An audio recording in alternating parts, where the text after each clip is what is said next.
الرحیم وما ارسلناک الا رحمۃ للعالمین صدق اللہ العظیم۔ عزیز طلبہ، معزز حاضرہ اکرام، میرے ذمے جو آج موضوع لگایا گیا ہے وہ ہے تبرکات نبوی، نبی اکرم صلی اللہ علیہ وسلم کے تبرکات۔ تو نبی اکرم صلی اللہ علیہ وسلم سراپا تبرکات ہیں، آپ کی پوری زندگی تبرکات سے بھری پڑی ہے۔ تبرکات کا مطلب پتہ ہے؟ تبرکات کسے کہتے ہیں؟ برکت والی چیز، جس میں برکت ہو۔ تو وقت کم ہونے کی ناطے میں ساری باتوں کا احاطہ تو نہیں کر سکتا، نہ ہو سکتا ہے۔ چند ایک باتیں آپ کے سامنے رکھنا چاہتا ہوں۔ 3 چیزیں ایسی ہیں جس سے انسان نفرت کرتا ہے۔ ایک تھوک ہے، اگر وہ برتن میں گر جاتا ہے، پانی میں گر جاتا ہے تو کوئی آدمی اس کو پینے کے لیے تیار نہیں ہوتا۔ اور ایک پسینہ ہے، انسان اپنے پسینے کو ہی سونگنا شروع کر دے تو اسے بدبو آنا شروع ہو جاتی ہے۔ اور ایک یہ بال ہیں، اگر کھانے والی چیز میں کسی میں گر جائیں تو کوئی آدمی اس کو کھانا پسند نہیں کرتا۔ تو اللہ تعالیٰ نے نبی اکرم صلی اللہ علیہ وسلم کو ایسی شان، ایسی عظمت، ایسی رفعت، ایسی بلندی عطا فرمائی کہ آپ کی ان تینوں چیزوں کو اللہ تعالیٰ نے پاک مبارک ہی نہیں رکھا بلکہ ان میں برکات ڈال دی ہیں۔ تو میں ان تینوں کے حوالے سے چند ایک واقعات آپ کے سامنے رکھنا چاہتا ہوں۔ سب سے پہلے آپ کا لعاب دہن، جس کو ہم تھوک کہتے ہیں۔ حالانکہ تھوک پاک ہے، یہ پلید نہیں ہے، لیکن کراہت آتی ہے، ہر انسان کراہت کرتا ہے۔ لیکن نبی اکرم صلی اللہ علیہ وسلم کا تھوک مبارک، اس کی کیا شان اور اس کی کیا عظمت۔ حضرت جابر رضی اللہ تعالیٰ عنہ روایت کرتے ہیں کہ ایک دفعہ خندق کا موقع تھا، خندق کی کھدائی ہو رہی تھی، تو کم و بیش 1300-1400 صحابہ اکرام اس وقت خندق کھودنے میں مصروف تھے۔ تو میری بڑی خواہش تھی کہ کاش کبھی موقع مل جائے تو میں نبی اکرم صلی اللہ علیہ وسلم کو اپنے گھر میں بلا کر مہمان بنا کر کھانا کھلاؤں۔ تو انہوں نے مناسب سمجھا کہ آج موقع ہے، مشقت کا دن ہے، کہ کیوں نہ نبی اکرم صلی اللہ علیہ وسلم کو بلا کر آج میں دعوت دوں۔ تو ان کے گھر میں ایک چھوٹا سا بکری کا بچہ تھا، وہ جاتے ہیں نبی اکرم صلی اللہ علیہ وسلم کو جا کے دعوت دیتے ہیں کہ اللہ کے نبی، میری یہ بڑی تمنا ہے کہ آپ ہمارے مہمان بنیں، ہم آپ کو کھانا کھلائیں، تو آج آپ ہمارے گھر تشریف لے کے آئیں، میں نے آپ کو کھانا کھلانا ہے۔ وہ چھوٹا سا بکری کا بچہ اس کے حضرت جابر کے ذہن میں تھا کہ نبی اکرم صلی اللہ علیہ وسلم آئیں گے، ساتھ ابو بکر، عمر، 1-2 ساتھی اور آ جائیں گے تو کھانا جو ہے وہ کھلا لوں گا۔ لیکن ان کو کیا پتا تھا کہ نبی اکرم صلی اللہ علیہ وسلم کی سیرت میں یہ چیز شامل نہیں تھی کہ خود کھائیں اور اپنے مریدوں کو نہ کھلائیں۔ یہاں تو معاملہ الٹ ہے۔ نبی اکرم صلی اللہ علیہ وسلم جب بھی کھانا کھاتے، جب بھی کوئی چیز آپ پیتے، سب سے پہلے اپنے ساتھیوں کو کھلاتے، سب سے بعد میں آپ تناول فرماتے تھے۔ نبی اکرم صلی اللہ علیہ وسلم نے صحابہ کو آواز ہی فرمایا، صحابہ چلو آج جابر کے گھر کھانا ہے۔ تو حضرت جابر کہتے ہیں کہ جب آپ نے تمام صحابہ کو آواز دی تو میرے پاؤں کے نیچے سے زمین نکل گئی کہ یہ 1300-1400 آدمی ہیں، اور میں نے تو سمجھا تھا کہ چند لوگ آئیں گے، کھانا کھا کے چلے جائیں گے، تو ان کو میں کھانا کیسے پورا کروں گا۔ پریشان ہو گئے۔ نبی اکرم صلی اللہ علیہ وسلم بھانپ گئے۔ آپ نے فرمایا کہ جابر پریشان نہیں ہونا، بس اتنا کرنا ہے کہ کھانا پکانا ہے نا جب، تو ہنڈیا جو ہے اس کا ڈھکنا نہیں اٹھانا میرے آنے سے پہلے، اور جب تم روٹیاں پکانے کے لیے آٹا گوندو تو آٹا گوندنے سے پہلے جب تک میں نہ ہوں تم نے روٹیاں پکانی شروع نہیں کرنی۔ حضرت جابر فرماتے ہیں میں نے ایسا ہی کیا. نبی اکرم صلی اللہ علیہ وسلم تشریف لائے, آپ نے اپنا لعاب دہن تھوک مبارک تھوڑا سا جابر رضی اللہ تعالیٰ عنہ کی ہنڈیا میں ڈالا اور تھوڑا سا تھوک مبارک اس آٹے میں ڈالا اور حکم دیا کہ چلو جی کھانا شروع کر دو پکانا. حضرت جابر رضی اللہ تعالیٰ عنہ بیان کرتے ہیں کہ 1300-1400 کے لگ بھگ آدمیوں نے جی بھر کر کھانا کھایا, نہ ہی روٹیاں ختم ہوئی اور نہ ہی ہنڈیا میں کوئی کمی واقع ہوئی. یہ نبی اکرم صلی اللہ علیہ وسلم کے تھوک کی برکت ہے. اور مدینے میں کنواں تھا, بڑا کڑوا پانی تھا اس کا, تو صحابہ کرام نے نبی اکرم صلی اللہ علیہ وسلم سے گزارش کی کہ اللہ کے نبی پانی کی قلت ہے, پینے کے لیے پانی میسر نہیں ہے, تو ہم اس کنویں کا پانی پیتے ہیں, اس کا پانی تو کڑوا ہے. آپ نے فرمایا اچھا چلو دیکھتے ہیں چلتے ہیں.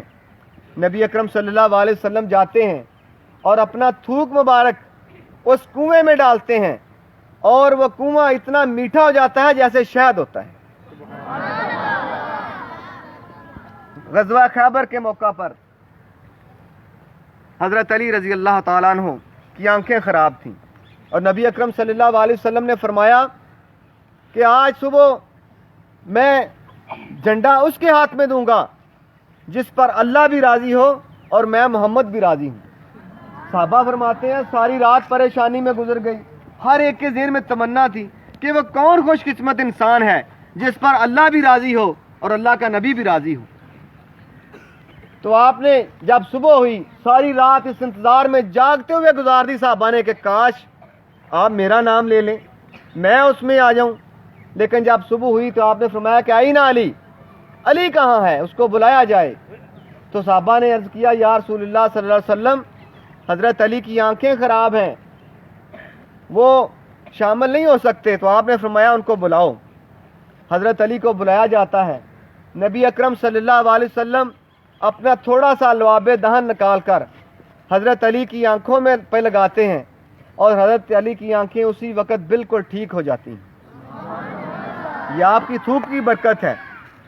حضرت ابوبکر صدیق رضی اللہ تعالیٰ عنہ, غار ثور کا بڑا مشہور واقعہ, جب ہجرت کرتے ہیں نبی اکرم صلی اللہ علیہ وسلم اور غار میں آپ نے بڑی دفعہ یہ واقعہ سنا ہے کہ حضرت ابوبکر صدیق غار میں جاتے ہیں تو چند سوراخ ہیں, وہاں پہ اپنے کپڑے پھاڑ کے سوراخوں کو بند کرتے ہیں, ایک سوراخ کھلا رہ جاتا ہے, اس کے آگے اپنا پاؤں رکھ دیتے ہیں.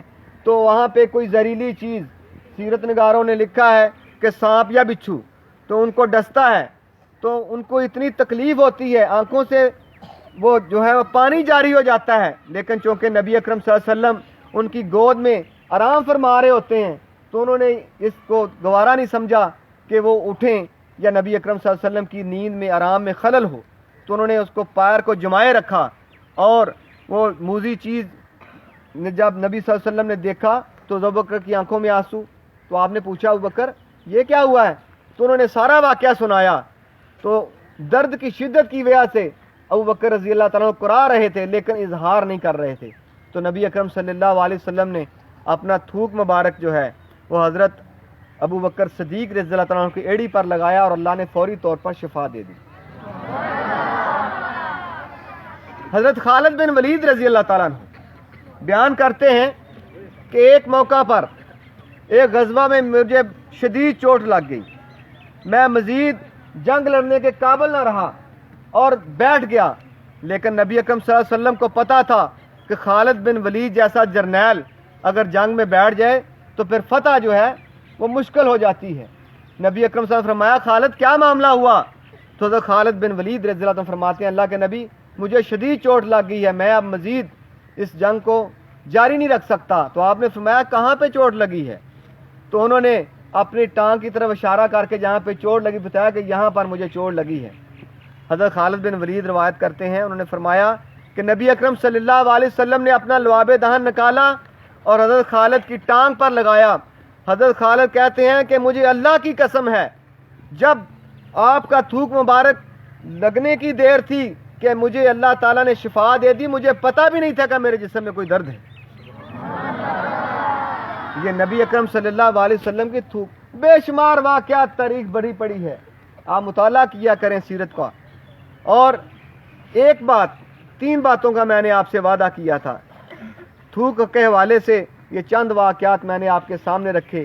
دوسرا، ایک پسینہ جیسے ہر انسان جو ہے کراہت کرتا ہے، بدبو آتی ہے. نبی اکرم صلی اللہ علیہ وسلم کا پسینہ اطہر اتنا خوشبودار اور اتنا مطہر تھا کہ سیرت نگار اور راوی بیان کرتے ہیں کہ پورے عرب میں کسی خوشبو والے کے پاس اتنی پیاری خوشبو نہیں تھی جتنا آپ کا پسینہ تھا.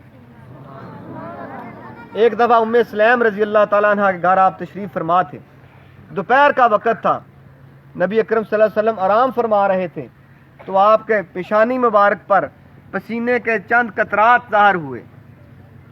تو ام سلیم فرماتی ہیں کہ میں نے فوری طور پر ایک شیشی لی اور آپ کا پسینہ جو ہے اس کو شیشی میں بند کرنا شروع کر دیا. تو نبی اکرم صلی اللہ علیہ وسلم پوچھنے لگے ام سلیم یہ کیا کر رہی ہیں؟ تو ام سلیم فرماتی ہیں کہ اللہ کے نبی میں آپ کا پسینہ جو ہے اس کو محفوظ کر رہی ہوں. آپ نے فرمایا کس لیے؟ تو وہ فرماتی ہیں کہ اللہ کے نبی اس میں جو خوشبو ہے کسی عطر میں بھی میں نے آج تک نہیں دیکھی جتنی پیاری خوشبو آپ کے پسینہ مبارک میں ہے. صحابہ اکرام رضوان الاجمعین بیان کرتے ہیں کہ نبی اکرم صلی اللہ علیہ وسلم کو جب ہم نے تلاش کرنا ہوتا، جب پتہ کرنا ہوتا تو ہم گلیوں میں بازاروں میں آپ کے پسینے کی خوشبو سونگھ کر فالو کرتے تھے. ہمیں پتہ چل جاتا تھا کہ اللہ کے نبی اس گلی سے گزر کر گئے ہیں. اتنا مبارک جسم، اتنا مبارک آپ کا پسینہ، پسینے کے بے شمار واقعات. لیکن وقت کی قلت کے باعث میں اس کو مختصر کیے جا رہا ہوں. ویسے بھی میں نے بات پہلی آپ کے سامنے رکھ دی ہے کہ سیرت کا احاطہ کرنا کسی کے بس کی بات نہیں ہے. ہر آدمی اپنی اپنی بساط کے مطابق اس میں حصہ ڈالتا ہے. تیسری بات، یہ بال جو ہوتے ہیں اگر کھانے میں گر جائیں تو ہر انسان کراہت کرتا ہے، نفرت کرتا ہے. لیکن نبی اکرم صلی اللہ علیہ وسلم کے بال مبارک، سبحان اللہ. حضرت خالد بن ولید رضی اللہ تعالیٰ عنہ ایک جنگ میں آپ جو وہ امامہ پہنا کرتے تھے جنگ کے دوران، جس کو ہم اپنے زبان میں یہ ٹوپی کہہ لیں، پگڑی کہہ لیں یا ٹوپی کہہ لیں، پہنتے تھے. وہ ایک جنگ میں، جنگ کے دوران جب گتھم گتھا لوگ تھے تو وہ گم ہو گیا. حضرت خالد بن ولید اتنا پریشان. تو لوگوں نے پوچھا خالد تمہیں کیا ہوا ہے؟ ایک یہ ٹوپی کی جو بات ہے، امامے کی بات ہے، یہ کون سا بڑا ایشو ہے؟ تو جو بات حضرت خالد بن ولید رضی اللہ تعالیٰ نے آگے سے بیان فرمائی وہ ذرا غور سے سنیں. وہ کہتے صحابہ اکرام سے مخاطب ہو کہا یار بات اس امامے کی، اس ٹوپی کی نہیں ہے. اصل میں بات یہ ہے کہ میں نے نبی اکرم صلی اللہ علیہ وسلم کے چند بال مبارک جو ہیں اس میں سلے ہوئے ہیں، اس کے ساتھ ان کو سیا ہوا ہے. اور جب سے میں نے وہ آپ کے بال مبارک اپنی اس پگڑی میں رکھتا ہوں میں کبھی بھی کسی جنگ میں نہیں ہارا. میری فتح کی کامیابی کی وجہ ہی وہ بال ہیں کہ جب سے میں نے وہ بال اس اپنی پگڑی میں سجائے ہیں اللہ تعالیٰ نے مجھے ہمیشہ فتح سے سرفراز فرمایا ہے. یہ آپ کے بالوں کی برکت ہے. ام سلمہ رضی اللہ تعالیٰ عنہ بیان کرتی ہیں کہ نبی اکرم صلی اللہ علیہ وسلم کے چند بال میرے پاس میں نے محفوظ کر کے رکھے ہوئے تھے. مدینے میں جب بھی کوئی کسی کو بخار ہوتا یا نظر بد والا ہوتا تو لوگ اپنے بچوں کو، اپنے بوڑھوں کو، اپنے جوانوں کو میرے پاس لے کے آتے. میں نبی اکرم صلی اللہ علیہ وسلم کے وہ چند بال مبارک جو تھے وہ پانی میں بھگو کر اس مریض کو پلا دیتی. اللہ تعالیٰ اس کو شفا عطا کر دیتا. اگر ہمارے بال کہیں پانی میں گر جائیں تو کوئی پانی پیتا ہے؟ نہیں پیتا. نبی اکرم صلی اللہ علیہ وسلم کی پوری زندگی اور بچپن کا واقعہ، بالکل بچپن کا سردار عبد المطلب، نبی اکرم صلی اللہ علیہ وسلم کے بچپن میں نا اپنی آنکھیں ایک دفعہ خراب ہو گئی. سردار عبد المطلب جو تھا وہ ایک راہب کے پاس لے گیا جو اس دور کا بڑا راہب تھا، بڑا اپنی پرانی کتابوں کا عالم تھا. تو اس کے پاس لے گئے. ویسے بھی اللہ والوں کے پاس جانا چاہیے، جو نیک انسان ہوتے ہیں، جو بزرگ ہوتے ہیں، جو اللہ کے ولی ہوتے ہیں، ان کے پاس دعا کے لیے، برکات کے لیے جانا چاہیے، برے بندوں کے پاس نہیں بیٹھنا چاہیے، نیک بندوں کے پاس جانا چاہیے۔ تو اس دور میں انہوں نے سمجھا کہ وہ نیک آدمی ہے، اللہ اللہ کرتا ہے، تو کیوں نہ اس کے پاس جائیں۔ تو نبی اکرم صلی اللہ علیہ وسلم کی آنکھیں خراب ہیں، اس سے جا کے کہتے ہیں کہ ان کا علاج کریں۔ تو راہب کے پاس جاتے ہیں، کہتے ہیں کہ یہ میرا بیٹا، عبد المطلب آپ کو بیٹا ہی کہتے تھے، کہتے ہیں کہ یہ میرے بیٹے کی آنکھیں خراب ہیں، ذرا اس کو تو دیکھو۔ تو جب اس نے غور سے دیکھا تو بانپ گیا۔ ان کی کتابوں میں لکھا ہوا تھا نا، نبی اکرم صلی اللہ علیہ وسلم کا کیا بلکہ نبی اکرم صلی اللہ علیہ وسلم کے ساتھیوں کا ذکر قرآن پاک میں ہے۔ مَثَلُهُمْ فِي التَّوْرَاةِ وَالْإِنْجِيلِ، اللہ تعالیٰ قرآن میں بیان کرتا ہے کہ میں نے اس کی مثالیں تورات اور انجیل میں بھی دی ہیں۔ آپ کے صحابہ اکرام کی مثالیں تورات انجیل میں ہیں، تو نبی اکرم صلی اللہ علیہ وسلم کی کیوں نہ ہوں گی؟ تورات میں آپ کی نشانیاں لکھی ہوئی تھیں۔ جب اس نے ان نشانیوں پہ غور کیا، فکر کیا، تو وہ بانپ گیا کہ یہ وہی بچہ ہے جو کل کو ساری کائنات کا سردار بننے والا ہے۔ تو اس نے کہا بھائی اس کو میرے پاس لے کے آئے ہو، آپ مجھے حکیم سمجھتے ہیں؟ اللہ کے بندے، یہ میرے لیے یہ حکیم ہے، آپ اس بچے کا اپنا تھوک مبارک نکال کر اس کی آنکھوں میں لگائیں، اللہ اس کو شفا دے دے گا۔ نبی اکرم صلی اللہ علیہ وسلم کی زندگی کی برکات کی کیا بات کریں، آپ کے معجزات کی کیا بات کریں۔ اگر وقت ہو یقین جانے اتنے واقعات میرے دماغ میں گھوم رہے ہیں، سارا دن بھی گزر جائے تو احاطہ نہیں ہو سکتا، لیکن مختصر کرتے ہوئے میں آپ سے یہی گزارش کرتا ہوں کہ نبی اکرم صلی اللہ علیہ وسلم کی سیرت کو پڑھا کریں۔ جیسے جیسے آپ کی سیرت پڑھیں گے، آپ کی حدیث مبارکہ پڑھیں گے، آپ کی محبت آپ کے ساتھ بڑھتی جائے گی۔ اور تبرکات کے حوالے سے آخری بات کہ نبی اکرم صلی اللہ علیہ وسلم کے تبرکات پوری کائنات، ایک صحابی کے پاس آپ کے چند بال مبارک تھے، کسی نے کہا کہ یار یہ مجھے دے دو، تو صحابی نے فرمایا کہ اگر پوری کائنات کی دولت بھی مجھے مل جائے تو میں نبی اکرم صلی اللہ علیہ وسلم کے یہ چند بال نہیں دے سکتا، میرے لیے اتنے یہ قیمتی ہیں۔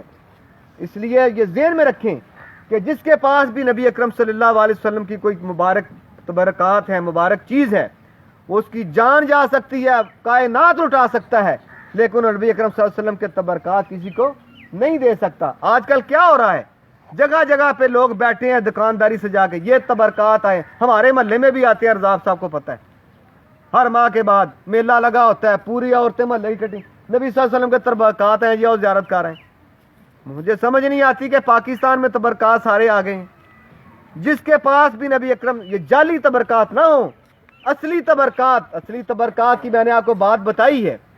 تو یہ جگہ جگہ پہ جو تبرکات کی دکانداری سجی ہوئی ہے کہ کسی چیز کو نبی اکرم صلی اللہ علیہ وسلم کے ساتھ منسوب کر دینا، یہ اپنے آپ کو جہنم میں جھونکنے کے مترادف ہے۔ نبی اکرم صلی اللہ علیہ وسلم کی حدیث مبارکہ موجود ہے بخاری شریف میں، آپ نے فرمایا کہ میں نے جو بات نہ کی ہو، جو میرے ساتھ منسوب کرے گا وہ اپنا ٹھکانہ جہنم میں بنا لے۔ تو اس لیے احتیاط کیا کریں۔ فیس بک پہ یہ بڑی باتیں چل رہی ہوتی ہیں، اتنے بیہودہ قسم کے بال کو تصویر لگا کر بتایا جاتا ہے نبی صلی اللہ علیہ وسلم کے بال مبارک، اور بے ڈنگی چیزوں کو نبی اکرم صلی اللہ علیہ وسلم کے ساتھ منسوب کر دیا جاتا ہے، یہ توہین رسالت ہے۔ اس لیے اس باتوں سے گریز کریں، اور جو اصلی تبرکات ہیں ان کو اپنی آنکھوں میں اور ان کو دل میں اور اپنے ذہن میں سمائیں، اور اللہ تعالیٰ آپ کو وہ دن نصیب فرمائے کہ کاش ہمیں بھی زندگی میں نبی اکرم صلی اللہ علیہ وسلم کے تبرکات میں سے، اصلی تبرکات میں سے کوئی چیز دیکھنے کو مل جائے۔ اللہ تعالیٰ ہمارے حبیب صلی اللہ علیہ وسلم کی زندگی پوری کی پوری جو اللہ نے قرآن میں بیان کی ہے، اور اسی لیے حضرت عائشہ رضی اللہ تعالیٰ عنہ سے کسی نے پوچھا تھا کہ نبی اکرم صلی اللہ علیہ وسلم کا اخلاق کیسا ہے، تو حضرت عائشہ فرماتی ہیں کہ تم نے قرآن نہیں پڑھا، پورا قرآن ہی نبی اکرم صلی اللہ علیہ وسلم کا اخلاق حسنہ ہے۔ تو عزیز طلباء، وقت کی قلت ہے، میں بات کو مختصر کرتے ہوئے اپنی بات کو اختتام کی طرف لے جانا چاہتا ہوں۔ نبی اکرم صلی اللہ علیہ وسلم کی ذات کے ساتھ محبت، آپ کی ذات کے ساتھ انس، آپ کی ذات کے ساتھ پیار، آپ کی بات کے ساتھ پیار، آپ کے تبرکات کے ساتھ پیار، یہ ایک مسلمان کا اثاثہ ہے، ایک مسلمان کی ذمہ داری ہے۔ اللہ تعالی ہم سب کو نبی اکرم صلی اللہ علیہ وسلم کے ساتھ پکی سچی محبت نصیب فرمائے، اور اللہ تعالی جو صحابہ کرام رضوان اجمعین جنہوں نے پوری زندگی کی محنتیں کوششیں اور اپنی جانیں قربان کر کے اس دین کی حفاظت فرمائی ہے، اللہ ان کے درجات بلند فرمائے۔ وما علینا الا البلاغ المبین۔